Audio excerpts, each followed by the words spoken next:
ইরানে একদিনে সর্বোচ্চ হামলার রেকর্ড। তেহরানে ব্যাপক ক্ষয়ক্ষতি।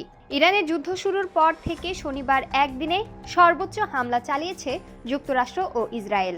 শনিবার সন্ধ্যা ৫টা থেকে রাত ৯টা পর্যন্ত মাত্র ৪ ঘন্টায় দেশজুড়ে অন্তত ৭০১টি হামলা চালানো হয়েছে বলে জানা গেছে। The human rights activist news এজেন্সির বরাতে বিবিসি জানিয়েছে, যুদ্ধ শুরুর পর একদিনে এত বেশি হামলার নজির খুব কমই দেখা গেছে। এই হামলার প্রায় ৭৪% হয়েছে রাজধানী তেহরানকে ঘিরে। ফলে সবচেয়ে বেশি ক্ষয়ক্ষতির মুখে পড়েছে শহরটি।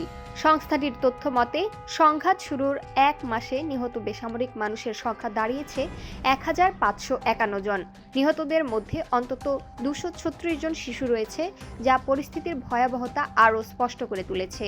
এদিকে মধ্যপ্রাচ্যের উত্তেজনা আরও বাড়িয়ে দিয়েছে ইয়েমেনের হুতি বিদ্রোহীদের নতুন ক্ষেপণাস্ত্র হামলা। ইসরায়েলকে লক্ষ্য করে দ্বিতীয় দফায় ক্ষেপণাস্ত্র হামলা চালানো হয়েছে বলে জানা গেছে। এতে করে পুরো অঞ্চলে সংঘাত ছড়িয়ে পড়ার আশঙ্কা দেখা দিয়েছে। বিশ্লেষকরা আশঙ্কা করছেন, যদি লোহিত সাগরের গুরুত্বপূর্ণ বাব এল মানদেব প্রণালী দিয়ে চলাচলকারী জাহাজগুলোকে লক্ষ্য করে হামলা শুরু হয়, তাহলে বৈশ্বিক বাণিজ্য ও অর্থনীতিতে বড় ধরনের প্রভাব পড়তে পারে।